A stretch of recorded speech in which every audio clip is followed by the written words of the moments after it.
The game has only just begun. Radio Silence directors Matt Bettinelli-Olpin and Tyler Gillette are back for round 2 with their new horror comedy film, Ready or Not 2, Here I Come. Samara Weaving returns as Grace, the battle-worn and bloody bride, and is joined by stars Katherine Newton, Sarah Michelle Gellar, Sean Hattasey, Nestor Carbonell, David Cronenberg, and Elijah Wood. After Grace marries into a mysterious family and is forced to play a life-or-death game of hide-and-seek, she emerges victorious. But what she didn't know is that by winning, she triggered a whole new twisted battle. This time with her estranged sister Faith at her side, the duo faces a shadowy group of rival devil-worshipping families who control the world, and they must fight to the bloody death for the ultimate prize. 2 times the kills, 2 times the satanic rituals, and 2 times the human combustion. Don't miss the full tilt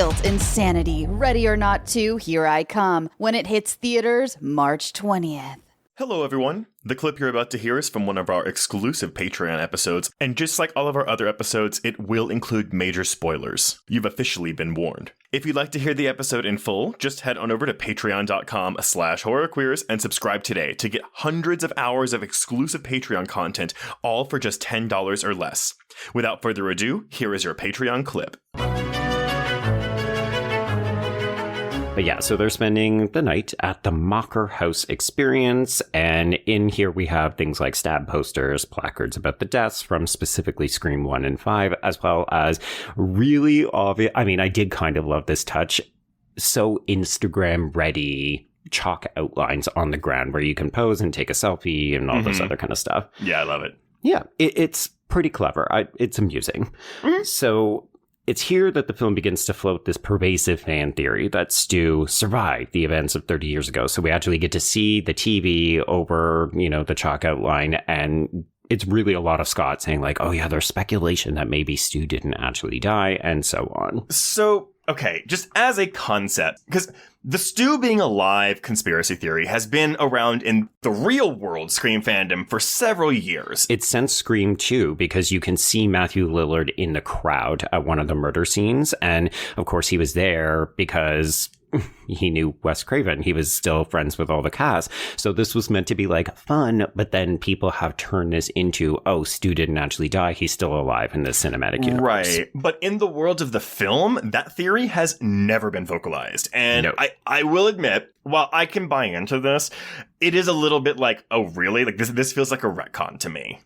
To the point that I did see a couple of reviews get frustrated that the ultimate, we're not going to spoil it just yet, folks, but obviously we're going to get to the killer reveal and the motivation. And a lot of people were like, why didn't you do fan theories as your meta commentary for this film? Because I'll put it out front and center. I don't think that this film has a perspective. It's not skewering anything about contemporary horror films, which to me feels like the first time a Scream film has ever not had something to say about the state of the genre. And I find it very dispiriting. I don't like it. And I think it would have been interesting to have tackled something like, oh, how do fan theories ultimately affect texts or people's engagement with a franchise? That could have been really cool. I agree. I mean, it is dispiriting. I think it's a good word. It's dispiriting that we're not making any kind of meta commentary on the genre as a whole, or the fandom or things like that. I think, and maybe this is me like rationalizing all this in my head, but I'm just kind of like, Scream 7 to me is not your typical like slasher or even Scream formula, because we are so focused on Sydney and her daughter that every other character is sidelined almost. Like if Sydney's not on screen, all of the characters are asking, where's Sidney Prescott? Very much so. And so at some point during my viewing of this movie, I stopped watching it as a slasher movie or a Scream, even though we kill plenty of people in this movie. Sure. But I was like, no, this is very much a drama about Sydney and her daughter that happens to involve a serial killer. Okay. And to be clear, this helped you to enjoy the film or appreciate it a little bit more? Yeah. I mean, ultimately, I'm going to say this. I did have a lot of fun with this movie. I feel like I am going to agree with a lot of the criticisms that you bring forth, and I will bring some forth as well. Yeah. But, I mean... You still enjoyed yourself. I had a really good time. Like, right now, I'm sitting at a 3.5 out of 5, which is higher than most reviews that are out there right now. So I'm not blind to that fact. But... Yeah, I really enjoyed my time. Now, of course, I'll watch this several more times and maybe like the gripes will become more bothersome to me, or maybe they'll become less bothersome to me. But I still had fun with this, and that's Okay. it. That's my piece on the matter. Sounds good. Yeah. I didn't mind this. I don't feel as vehemently negative about it as a lot of other people do, but I do think it's the worst Scream film.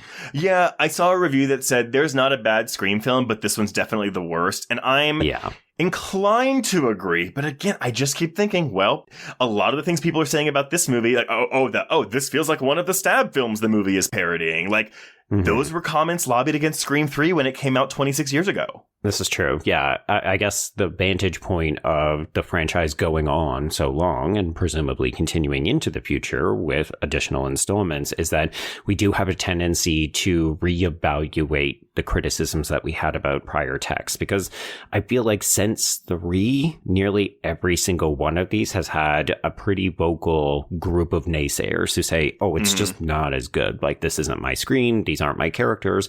I will fully admit I have said that myself a couple of times. Sure.